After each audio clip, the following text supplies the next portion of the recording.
et progressive des subventions aux équipements de pêche, des détaxes de carburant, etc. L'économie sur les frais liés à l'organisation des élections. Je crois que les conclusions du dialogue politique nous permettraient de le faire, rien qu'avec le bulletin unique. Je passe sur les autres.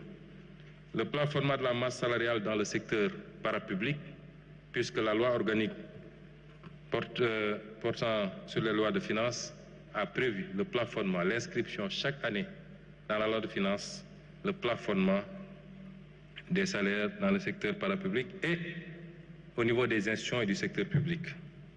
Ça n'a été inscrit qu'en 2021, le décret d'application n'a jamais été pris. Et sur 2026, nous réintégrerons cette mesure qui aura certainement un impact important. La réduction de la fréquence et du coût des missions à l'étranger, la mise en place de la centrale d'achat, la réduction des charges locatives d'eau et d'électricité de l'administration, l'optimisation de la réforme sur les véhicules de l'administration, la lutte contre les pertes techniques même de la Sénélec qui sont évaluées à 90 milliards quand même. C'est autant de mesures qui vont venir abonder cette rubrique et certainement nous permettre de faire des économies extrêmement plus substantielles sur le train de vie de l'État.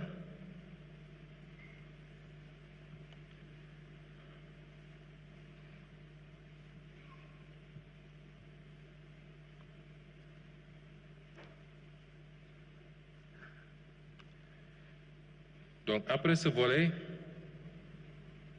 sur le recyclage des actifs, nous nous projetons à 1519 milliards. J'ai parlé des actifs détenus par CGA, par SOGEPA. La possibilité d'une cession partielle du site de l'ancienne base militaire française de Rufisque, si le président de la République l'autorise, ce qui ne semble pas être le cas pour le moment, avec un veto fort des forces armées. Sur la zone économique de Diass, où un modèle d'aménagement et de mise en location ou de cession partielle peut être envisagé, où nous escomptons 215 milliards. La régularisation de conventions de concession des opérateurs, j'en ai parlé, et le site de Dantec où il y a encore 3 hectares que le Francis envisage de gérer pour générer 126 milliards. Pas en termes de cession, une fois de plus. Pour la mobilisation des ressources domestiques, nous envisageons avec la mise en concession ou vente partielle de terrains viabilisés des zones à fort potentiel économique. Je veux dire ici, pour les besoins sociaux à des Sénégalais de toutes les couches, mais particulièrement des couches les moins favorisées, mais également pour les besoins du tourisme, où la SAPCO et ses agences dans l'aménagement de sites dans la Petite Côte, Mbodienne et autres, dans le sud, à Béné, etc. Et pour des programmes immobiliers et logistiques. L'évaluation de l'assiette et des droits additionnels nous projette sur 80 milliards. Pour les redevances audiovisuelles, le ministre a commencé déjà un travail important, M. Aliou Sall, ministre des Télécommunications. Il s'agit ici d'aller au-delà de ce qu'il a commencé et de fiscaliser tout ce qui est publicité en ligne, les vidéos sur demande, notamment les plateformes telles que Netflix et autres, les services numériques. On se projette à 16 milliards. Le e-commerce, les revenus d'influenceurs qui, quelquefois, encaissent beaucoup d'argent.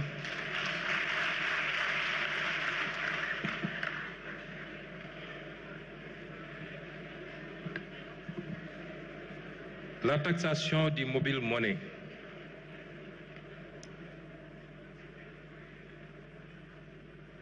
La taxation du mobile money qui existe déjà, mais qui se fait sur des bases très faibles.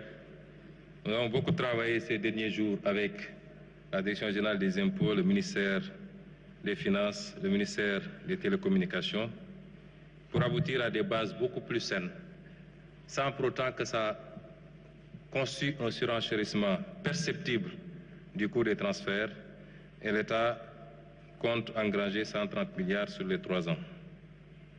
La taxation des transactions marchandes, où nous projetons sur 90 milliards, les transactions marchandes d'e-mobile money. La taxation des jeux de hasard, notamment le pari en ligne et les casinos en ligne. Les jeux de hasard, le jeu en ligne aujourd'hui constitue 80% du jeu de hasard. Il nous faut aller chercher les 20% qui restent. Mais nous avons choisi, puisque dans ce secteur, les bookmakers étaient taxés, la LONASE est taxée, mais les parieurs ne sont pas taxés. Taxation du gain, 75% des mises constituent un gain que partagent les parieurs, mais également nous envisageons un modèle de taxation même de la mise, parce qu'au-delà de la mobilisation de recettes, nous avons l'obligation en tant qu'État de protéger, surtout les petits parieurs, contre eux-mêmes et contre l'addiction au jeu. L'augmentation du taux de la taxe sur le tabac, c'est le même principe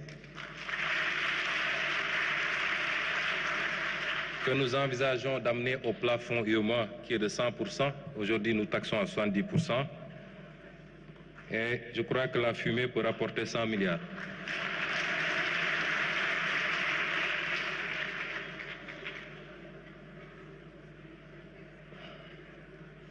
Le relèvement de l'âge limite d'importation des véhicules de tourisme.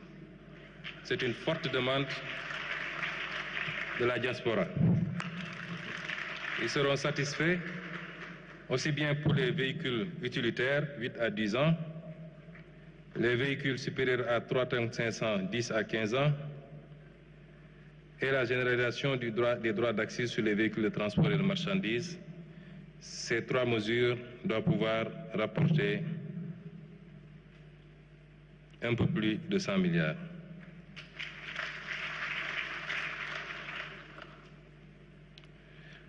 La réactivation des droits à l'importation pour les téléphones portables, qui avait été suspendue avec la redevance RUTEL, mais tout le monde convient, les autorités douanières, le ministère de l'économie et des finances, qu'il est temps de remettre en place cette taxation, et les projections sont à 200 milliards. Je voudrais dire que tous les chiffres que nous vous avançons ici sont des chiffres minorés. J'ai demandé à l'équipe de prendre les options les plus minimalistes possibles pour nous aménager une marge d'erreur substantielle.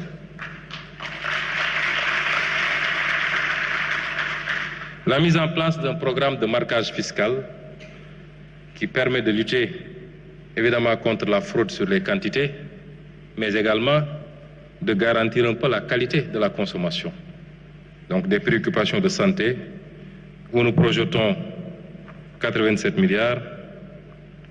La réactivation du droit de sortie sur les exportations d'arachide et de la noix de cajou, 27 milliards et 15 milliards. Ici, c'est à la fois des soucis de collecte, mais également de protection de nos secteurs industriels pour l'arachide, mais l'incitation également à la transformation locale. Et c'est là où nous attendons le secteur privé national. La modification de 10% des barèmes de loyer sur le domaine de l'État. L'État donne des baux, mais nous constatons que les taux contenus dans les barèmes sont extrêmement faibles et n'ont pas été révisés depuis 2011, si ma mémoire ne fourche pas. C'est des mesures qu'il faut, pas seulement sur le barème des loyers, mais également sur le barème des cessions définitives. Si l'État veut acheter un terrain d'un particulier,